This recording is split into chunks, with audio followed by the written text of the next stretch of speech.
Mrs. Johnson. Hi there. Hi, how do you do? Nick Boyle, please Hi. come and take a seat. How are you? Fine, thank you. Good. So very nice to meet you. And you? I think you've come today to talk about reflux, is that right? Yes, that's right, yeah. Okay, well, what I'd like to do first is just ask you a few questions just to work out, what exactly is going on. So let's start at the beginning. Can I ask you how old you are? I'm 42. You're 42. And tell me, what are your main problems? Well, I've had reflux for about 8 years now, so I get a pain in my chest after eating. Not all the time, but a lot of the time. When it first started, if I bent forward, I really felt like the food was coming back up, and that's I still have that now. Has that got worse over the years? Yes, it has. I've just learned to deal with it, I suppose. I try not to bend down after eating so much. Does it interfere with your life? Having the reflux definitely does, yeah. Because I've had to change what I eat. I've tried to cut down on how much I drink, how much alcohol I drink. I tend to not go out so much now in the evening because I know it's bad for me if I eat late at night. And in recent years, it's affected my sleep as well, because a lot of the time I wake up in the morning and I feel like I've got a sore throat. Sorry to interrupt, does it ever actually wake you at night? It does sometimes. I feel like I've got acid in my throat.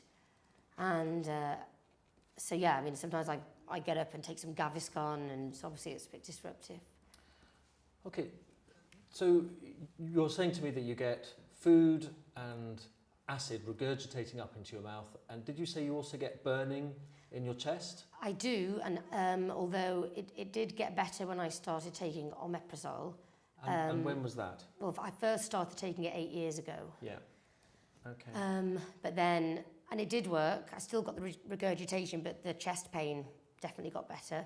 But about a year ago, the chest pain came back again, and so my GP upped the dose. So you're taking, do you know what dose? Is it 40 milligrams a day? Yes, I was taking 1 tablet a day, and now it's 2. Okay. So let me just ask you about some other symptoms. Do you have any problems with your throat? It's sore in the morning. It sometimes gets better throughout the day, but it does sometimes hurt in the morning, and I sometimes notice that I sound more hoarse than normal. And does that affect your quality of life, what you do? It does, yes, because if I'm doing something at work where I need to speak a lot, I tend to not go out as much, or I think I've got to just not have any alcohol at all, because I know that'll make things worse. Okay. Do you ever have any difficulty swallowing or notice a lump in your throat? Not swallowing, but I do sometimes, more when I wake up in the morning, it feels like there's a lump in my throat sometimes, yeah. Okay. And what about a cough? Nothing terrible. Now and again I've woken at night time coughing a bit, but I wouldn't say it's been a huge problem. Okay. And asthma? No. And you say you've had this for 8 years and you were started on omeprazole when it all started. Yeah. Have you had any tests? Have you had an endoscopy, for instance? I've had that done once, yeah. And did they tell you what the diagnosis was? Did they find anything at that endoscopy? They said I had reflux, and they just said to keep taking the omeprazole. Okay. So you've reached the stage now that you're thinking about looking at alternatives. What's caused you to do that? Because I feel I've been taking these pills now for 8 years, and I've looked into some of the side effects, and I really would like to stop taking them if there's another option. Where have you read about that? I've Googled it. Okay. And where did you find out about Reflux UK? Oh, my GP mentioned you actually. Okay. Yeah. And so one of the options that you wanted to talk about was potentially thinking about surgery, is that right? Yes, although my GP did explain about fundoplication, and I have to be honest, I don't really like the sound of it. That's very interesting, and what you've just told me is a really pretty typical story. You're describing, I would say, pretty classical symptoms of gastroesophageal reflux disease. It's a very common condition. There's probably 20 to 30% of the population get reflux on a regular basis. If you look at this little diagram here on the website, most people think about reflux as being caused by too much acid. And actually that's not the fundamental problem. When we swallow, food goes through obviously through the mouth, then down through the esophagus or gullet into the stomach. Now the stomach secretes acid, hydrochloric acid, and lots of other substances which are really, really corrosive. And if you put gastric acid on the back of your hand, it will burn it. So the stomach has all sorts of clever mechanisms to protect itself, but the esophagus doesn't. So normally there's a valve at the bottom of the esophagus which stops food and acid and other things from the stomach regurgitating or refluxing up into the esophagus. So when we swallow, the food will go down, the valve will open, the food will pop into the stomach, and then the valve will close behind the food to stop the reflux. Now, in GORD, or gastroesophageal reflux disease, the valve fails, and that's the primary problem.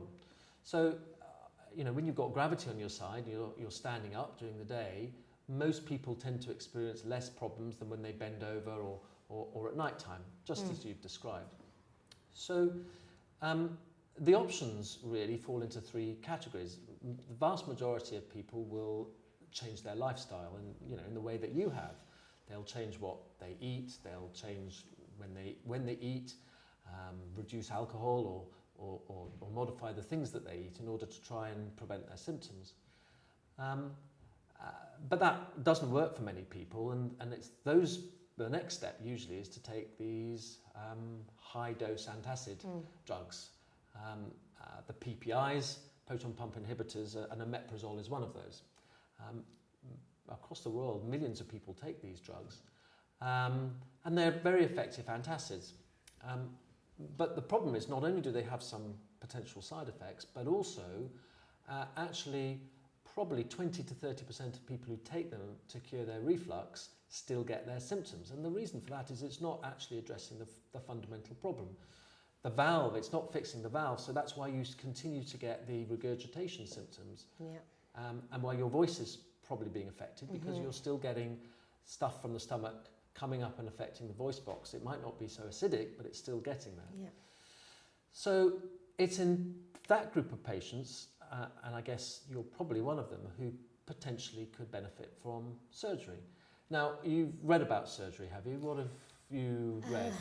My GP told me about fundoplication, but I really didn't like the sound of that. Why was that? I didn't like the fact that I wouldn't be able to vomit or belch. Okay. Well, not everybody finds themselves unable to vomit or belch, but you're right.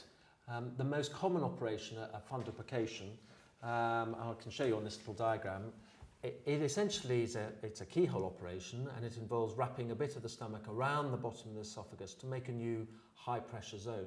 And you're right, it's a good operation, but it is associated with side effects, and maybe 20% of people, for instance, can't belch or vomit afterwards. So that puts quite a lot of people off, and that's why we've been trying to find alternative treatments. And the most recent technological breakthrough has been the LINX device. So the LINX device is slightly different. Well, it's very different. It's a keyhole operation, so it's minimally invasive.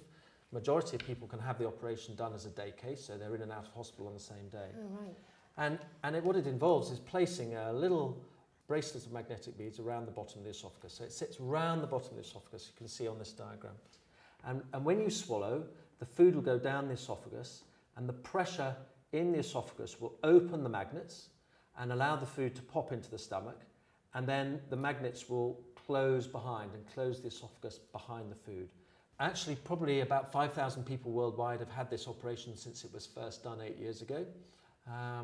We've now got a lot of evidence that it seems to be safe, and it seems to be very effective. I think if you were considering having surgery of any kind, the next steps would be that we need to get some more information. We need to do some tests. Right. We need to do an endoscopy to have a look down into the stomach, make sure you don't have a very big hiatus hernia, for instance. Have a look at the lining of the esophagus.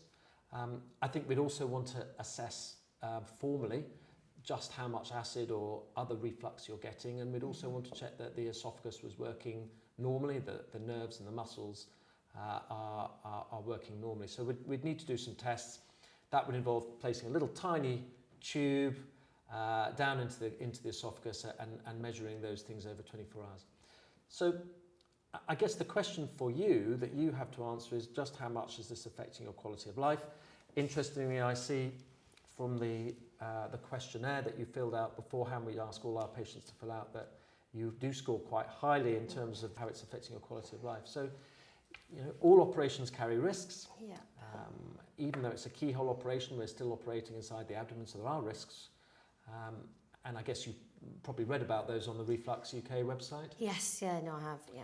So I think you have to balance how much of a problem your reflux symptoms are compromising your quality of life, and therefore how much potentially you'll be willing to take the, albeit small, risks of having an operation.